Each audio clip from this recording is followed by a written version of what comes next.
Prisoner of Azkaban is very much based on the book. We take all of the key elements from the fiction and put them into a game. The game actually starts on the Hogwarts Express, and Harry sees the Dementors for the first time. But we basically are adapting the fiction to make a great game.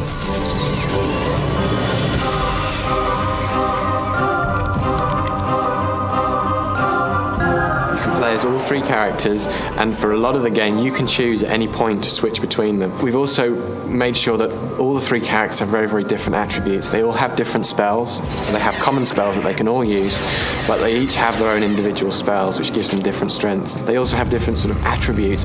Harry's very athletic. He's a great Quidditch player, so he can make great leaps. Hermione is sort of small and agile, and she can get through into small spaces. And obviously Ron's been brought up in this great wizarding family that he can sense things that the other two can't. So it might be a secret wall or a secret panel that he can see, that he can get into, whereas if you're playing with Harry or Hermione, you wouldn't be able to see that.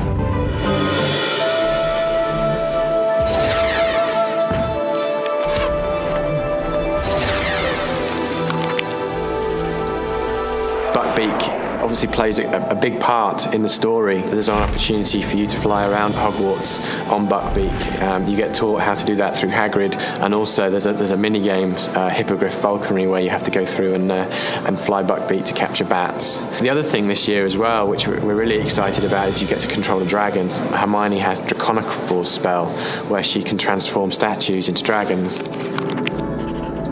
My favourite's the Carpe Retractum spell, which Harry has, and it allows him to fire across and jump across big gaps. It's almost like a lasso, really. And then the other one is the Glacier spell, which is unique to Hermione, and she can freeze objects.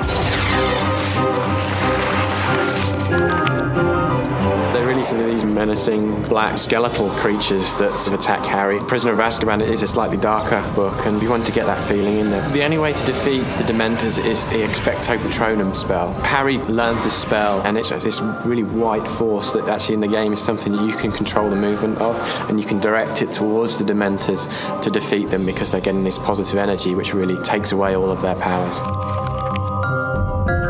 There's 6 mini games. It's literally a full iToy product within Prisoner of Azkaban. We've got things like Exploding Snap, where you just have to match wizard cards.